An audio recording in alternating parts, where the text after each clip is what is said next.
Bonjour, voilà la lettre des signaux faibles numéro 227 de septembre 2023. Dans cette lettre, il y a 6 signaux faibles dont je vais vous parler. Pour les abonnés, il y en a 28. Bien.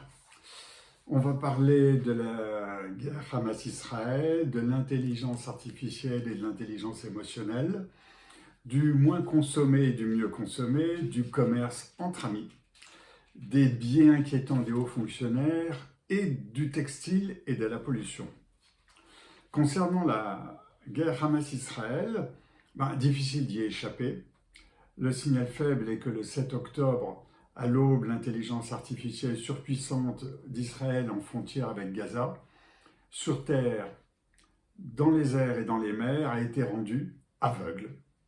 Et j'ai fait là-dessous un lien avec des leçons que l'on peut tenir au niveau du monde, des États, des entreprises, et on voit que rien n'est impossible, et donc les leçons sont très importantes. Le signal 2, l'intelligence artificielle et l'intelligence émotionnelle. On ne parle pas souvent d'intelligence émotionnelle. L'intelligence artificielle, elle impressionne, comme le QI, c'est important, on mesure dans notre famille, avec nos amis, avec notre travail. L'intelligence artificielle partage la vie avec l'IE, l'intelligence émotionnelle. L'intelligence émotionnelle, comme on sait mesurer le QI grâce à la logique numérique, etc., on ne sait pas mesurer l'intelligence émotionnelle, le QE. C'est mis de côté et pourtant elle est essentielle. Là aussi, j'ai mis un lien. Moins consommer, mieux consommer. On est dans cette époque-là. Pour moins consommer, le premier réflexe est de consommer plus efficace, dans la fabrication, dans la consommation. Dans le deuxième réflexe, c'est tout simplement de moins consommer, ce qui est parfois frustrant. Le troisième réflexe, c'est de réfléchir à la nécessité de consommer. C'est la solution réflexive, or nous sommes des émotionnels, donc c'est pas évident. De toute évidence, consommer moins se fera sous contrainte. Mais comme en une trentaine d'années, nous avons débordé de consommation, comme des enfants gâtés, la contrainte sera légère et nous consommerons mieux et la frugalité plus que la sobriété. Alors le commerce entre amis, c'est le quatrième symbole, le quatrième signal faible, pardon. Le commerce entre amis, c'est ce qu'on appelle friendshoring. C'est la nouvelle guerre froide économique que la guerre en Ukraine et les menaces chinoises sur les matières premières que la Chine et sur Taïwan ont révélé. Pour caricaturer, c'est BRICS plus versus États-Unis plus, sans qu'il y ait véritablement de rupture entre les deux blocs. Les uns ont besoin des autres. Le trafic maritime a une croissance interrégionale. Cependant, la relocalisation industrielle est en marche, que ce soit aux États-Unis, le Mexique est devenu le premier partenaire commercial devant la Chine des États-Unis, très clairement, et en Europe, en France, doucement bien sûr, on est très doux là-dessus. La Chine a besoin de l'Europe, les États-Unis se retirent plus fermement du commerce avec la Chine sur la base de l'IRA, pour la réduction d'inflation, soi-disant, et pour sauver les emplois immédiatement. La Chine a besoin de sauver ses emplois immédiatement.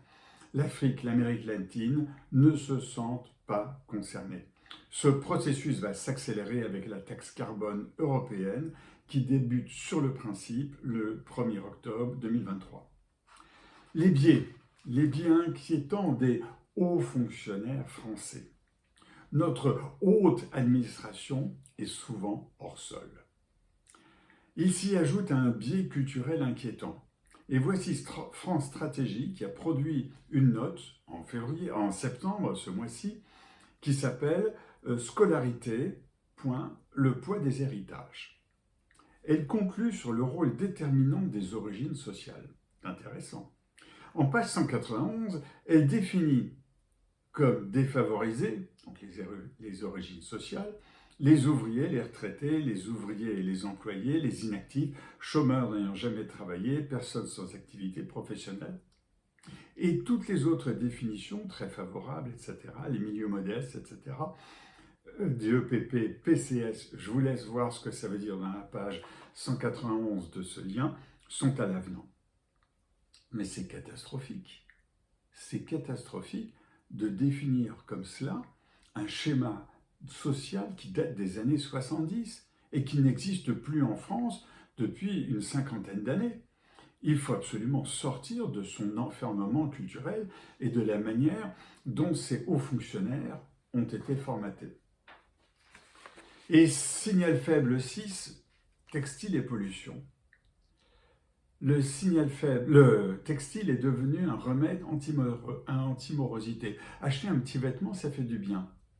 Sauf que 6 milliards de terriens qui consomment, vous savez combien? En fait, c'est 8 milliards de terriens, j'ai une erreur, qui consomment 100 milliards de pièces par an.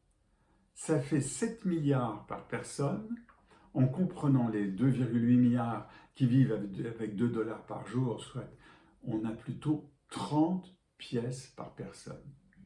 Est-ce qu'on en a vraiment besoin? Et cette industrie représente 6% des émissions mondiales de carbone. Restent les déchets qui envahissent certaines plages d'Afrique et qui envahissent les océans. La recherche pharmaceutique ne va pas vers un médicament textophobe, non, la recherche pharmaceutique est de manière générale. Un Textiscore qui est en train d'apparaître est un pur gadget. En fait, une pièce textile n'a plus de valeur réelle. Son prix est celui du carbone et du recyclage à ajouter à la fabrication, au transport, à la vente, à la création, soit son prix actuel. C'est sans doute entre 5 et 10 euros à ajouter à chaque pièce vendue. Je l'ai dit souvent, mais c'est 100 milliards de pièces annuelles, c'est vraiment complètement dingue. Je repars en plongée et à bientôt.